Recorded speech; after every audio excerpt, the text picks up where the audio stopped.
Hi, my name's Maddie Koldrick, and I did my presentation I'm doing my video on schizophrenia. So what is schizophrenia? It's a disorder that impacts a person's ability to speak, think, feel, and behave kind of clearly. The exact cause is unknown, but it's a combination of genetics, your environment, and your altered, brain chemistry. So thoughts or experiences that seem kind of out of touch with everything, and then disorganized speech, behavior, difficulty with concentration, and remembering things, all kind of fall under the umbrella of schizophrenia. So the DSM criteria, you have to have 2 or more of the following present for at least a month, where the episodes are consistent. So you're constantly having these episodes, delusions, hallucinations, disorganized speech, and you have to have at least one of those 3. And then grossly disorganized or catatonic behavior. And then the delusions have to be this is the DSM use the word bizarre, and consist of a voice and keeping up commentary between 2 voices. So if you see somebody kind of talking to themselves and having conversation with themselves, there's a chance they might be schizophrenic. So then you also have to have some sort of social or occupational dysfunction. So work or interpersonal relationships, all of your self-care, that level as you were before you were diagnosed, or before these symptoms started developing, you have to be lower than that. So the level below whatever level it was before the onset of the symptoms, and you have to have at least 1 month of those symptoms. And then it gets more you have to show these continuous signs for 6 months. You have to have at least 1 month of just symptoms, and then it gets more specific and kind of exclusionary with different types of schizophrenia and different types of it gets a little more nitpicky and exclusionary, but that's the general idea.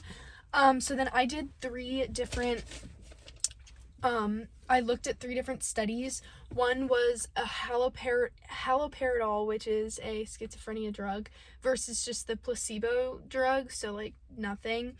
And researchers examined that medicinal effect. There was early, mild, and severe schizophrenia, 3 different types, groups of patients. And according to just a summary of the research before we get into it, it was better than nothing, the haloperidol. But if there's a different choice for a drug treatment or a different kind of drug, that's more recommended, just based off the symptoms and the effects of the drug. Some people can't they're obviously different things work for different people.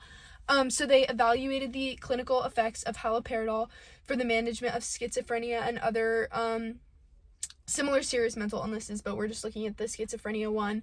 They did 21 studies involving a total of 1,519 people.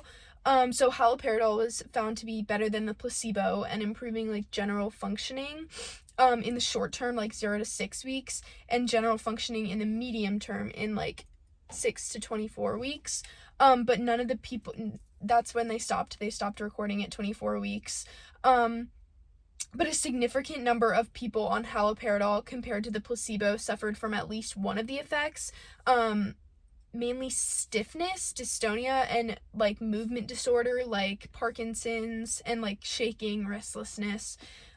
So in addition, the 6 trials containing 307 people found a significant number of people on haloperidol also suffered from sleepiness, being very tired, compared to the placebo, the control group. So overall, the data from that haloperidol medication is not good, which is why if there's a different drug that can work better, it's just not the top recommended one, but it was kind of the one that the antipsychotic that everything else was kind of based under. So then I also looked at CBT, which is cognitive behavioral therapy, but it was researchers examining the effects of a CBT intervention for care facility patients. with schizophrenia. So they conducted training on the patients' caregivers and instructed them to use CBT-based therapies for treatment. And they kind of found that there was no real difference. I think it was that just could be the lack of experience that the caregivers gave, but they found that between the differences between the control group and the CBT intervention group, there was not really a difference in amount of relapses or rehospitalizations. There was not really a significant difference between the both, and I just think that that could be due to they trained caregivers to do the intervention rather than having like a trained psychiatrist, or that could just be a different person training each patient. So the lines could be blurred there. So they assessed the effectiveness and safety of a brief CBT therapy intervention in the community sample of patients with schizophrenia in secondary care settings. So there was 422 patients. There were 257 of those people with schizophrenia, and the other half would be the caregivers. So they kind of predicted that there would be no really big outcome, which I feel like if they predicted there wouldn't be a big outcome, then why did they do it? But they predicted that there wouldn't be a difference in outcome in the two groups in the overall symptoms like depression, the kind of effects of schizophrenia. And there was they said that there was a 90% chance of detecting a 25% difference in the overall symptomology of the 0.01 level of significance that such a difference should exist. So the curve that you try and fall under is 97%, so they were only 90%, which is not very confident that there would be a 25% difference. So even that, there's not that big of a difference between the patient, the two different types of patients, and there's only a 90% chance that change is actually going to happen. So that wasn't a really too significant study. And then there was another study with deep brain stimulation, DBS, for treatment for patients with a level 6 severity out of 10 who are also unresponsive to clozapine, which is another drug for schizophrenia. And that trial suggested that DBS might be beneficial to those who are resistant to other schizophrenia treatments, just maybe a last resort. If it's not super severe, don't get your brain poked around in. But that study had positive effects, but it's important to determine that those, it came out with side effects, and the patients that didn't have complications due to the surgery were having other effects of it. So they had to be resistant to clozapine, or intolerant of it. And they were randomly assigned using central allocation to receive DBS in the two different, it was one half of your brain and then the other half of your brain. The open stabilization phase lasting 6 months was followed by a random double-blind crossover phase lasting 24 weeks. So it was a 24-week double-blind phase, so neither the experiment conductor or the patient knew what was happening.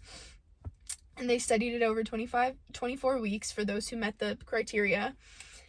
So there were 9 patients, I believe, and then one patient did not receive DBS due to the complications of the surgery. So he got it implanted and then didn't do it. So that was one of them. And then of the remaining 7 patients, 2/3 with the NACC and 2/4 and half of the subeugeneal ACC electrode placements met the symptomatic improvement criteria, so 58% and 86%, and then 37% and 68%. So each of the patients got better from the electrode improvement.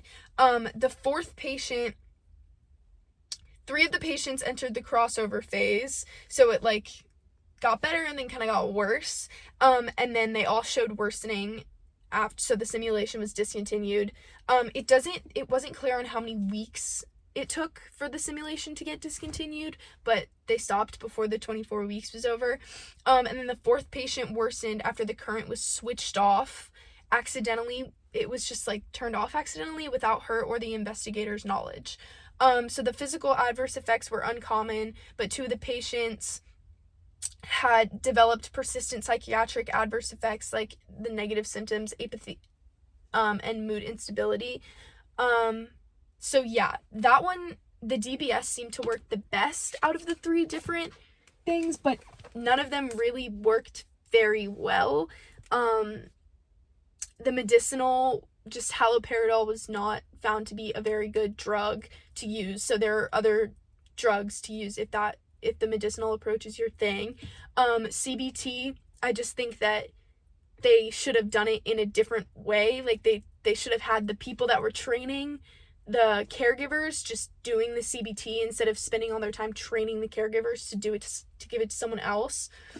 And then the DBS worked, but it came with, I mean, it's surgery. Like you're getting electric current shocked through your brain. So there's risks with all of them.